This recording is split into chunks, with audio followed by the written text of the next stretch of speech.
Before the episode begins, time for a little bit of bragging. This is Series 9 of the podcast, and since it began in 2020, we've built up multiple thousands of listens and views. Now, just imagine if that audience were to hear your business or event sponsoring the episode, or even a whole series. Well, imagine no longer. Just check out the show notes for more details and how to get in touch. Welcome to the RG10 podcast, brought to you by the people behind RG10 magazine. The aim is to bring you interviews, information and entertainment. In fact, anything interesting that's relevant to living around here.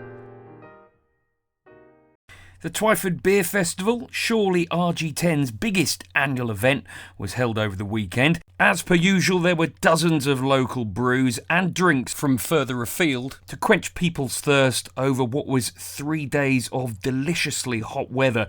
All that plus supremely gifted musicians getting up on stage to do their thing. It was the 13th time that the charity event has been held, and it seems to get bigger every year. Later on, you're going to hear from stage manager and band booker Jason Holmes. But first, and most importantly, I managed to catch up with Ian Wisdom, the festival organiser. OK, Ian, if you would first give me a bit of background to the Twyford Beer Festival.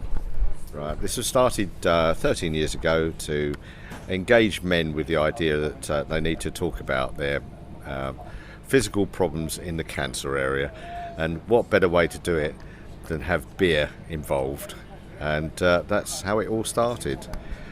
Today, for instance, we will have the cancer charity team on board, and last year we had 60 engagements with them from people who wouldn't have otherwise even gone near their doctor, which is absolutely brilliant. Tell me a bit about the charity. The name of the charity is Orchid Men's Cancer.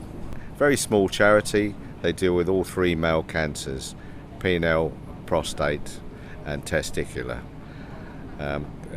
They have done some absolutely marvellous work over the years in reducing the amount of time it takes for a surgeon to actually get on with the operation. The keyhole surgery, for instance. They also have the largest bank of cancer samples in the world, not necessarily male samples but everything, and a lot of the larger cancer societies use them as a reference. They also provide reference material for all of the charities involved in cancer, in particular Macmillan's. The documentation written for Macmillan's has come from Orchid. So, over the years, tell me about what the festival was like when it started. Was it quite a small affair? How's it grown? We started originally in the Scout Hut and very quickly realised that we were onto something. And the following year we moved up to Loddon Hall, and eventually we outgrew that as well. And now we're in a field with over 5,000 people coming to see us over the weekend, which is absolutely fabulous. Yeah, and what have been your highlights of the festival over the years, would you say? I would say the fact that we've been able to potentially save quite a few lives of lads who wouldn't have otherwise have even been anywhere near a doctor. The brilliant bands that we've had and the community that's built up around it, all of the people that come and work here, the volunteers, they engage with each other, and it's just lovely to see. Customers, all I ever see is smiley faces. It's wonderful. How much of it, the success of the event, is down to the beer itself? How seriously do you guys take that? Oh, we certainly do take it seriously. We have a dedicated team that do nothing more than look after the beer throughout the day, run by Carl, who happens to be the manager of the ale house in Reading, and he knows a thing or two about how to keep beer at this tip-top premium. Now, I'm speaking to you on Saturday morning. It's a 3-day affair, essentially. Thursday, we have the Pink Floyd tribute act. Friday, had some wonderful bands. I can't remember who they were, but particularly the band that came on last were Big Audio Twynamite. They were my highlights of the night. And it's Saturday morning now, ahead of the final day. You look, Ian, don't take this the wrong way, but you look like you've been at a festival for 2 days. How much hard work is it when you're actually here? It's tremendously wearing. Obviously, the call on my time is every 5 minutes.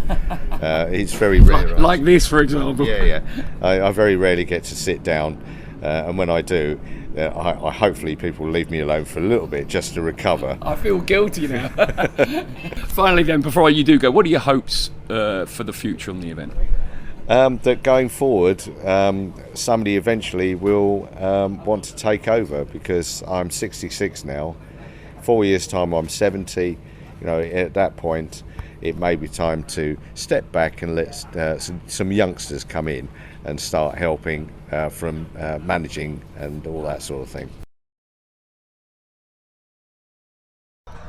So my name is Jason Holmes, and my role at Twyford Beer Festival is essentially stage manager and to book all the bands for the event. Yes, give me a peep behind the curtains, if you will, Jason, when it comes to booking the bands. Tell me how hard it is, how far in advance you start the process.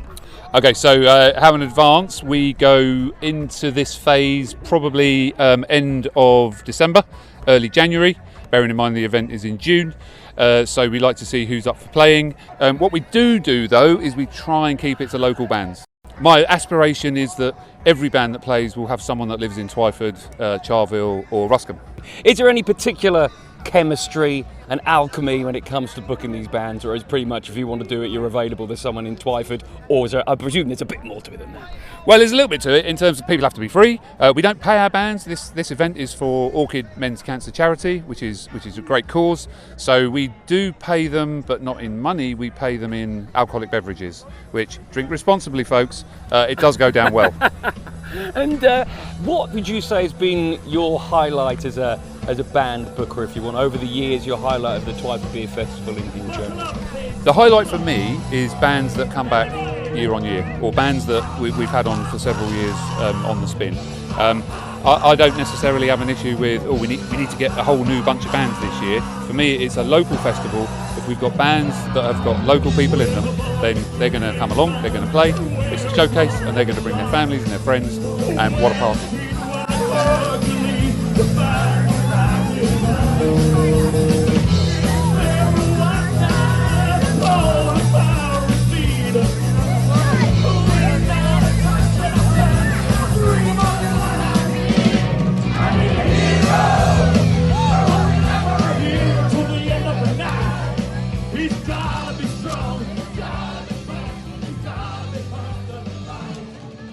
And you are a local person, you are a local musician, and cards on your table time, I think, Jason. You do go on and perform yourself. If you could name the bands in which you play, and can you let people know who don't have the joy of going on stage and performing in front of the people of Twyford surround, what it's like to be up there in front of these adoring people watching your every move? I would say that anybody who's in a band likes to perform. That's the whole point. To do it in front of your home crowd is quite exciting. It does get the nerves going, because you don't want to embarrass yourself. But I would also say that with the bands that I'm in, and I'll mention those in a moment, it's the camaraderie with the band members, which is also a brilliant thing. We're all really up for it, and it's a good team effort on the night. Two bands for me. One of them is Big Audio Twynamite, who are headlining, so well done to get at the headlining spot tonight, Jason. Yes, they are, indeed. Nepotism is in action here, and that's one of the bands, and funnily enough, we booked them to headline. And the other band is the People's Front of Judea, who can't make it this year. Never mind. But anyway, thank you so much, Jason, and it is Friday night. You're going to be going on the stage in just a few moments. It's literally, a minute before you go on stage, so fingers crossed, break a leg. Thank you very much, Ben, and rock and roll. Let's raise loads of money for charity Twyford Beer Festival. That was Jason Holmes, and before that, Ian Wisdom, the festival organiser. Thanks so much for listening to the RG10 podcast. As I said at the start of the episode, there are opportunities to sponsor the show. Check out the show notes to find out more. And if you've got any thoughts about who or what we can include in future episodes, then please do let us know via the rg10mag.com website or on any of our various social media channels. Goodbye.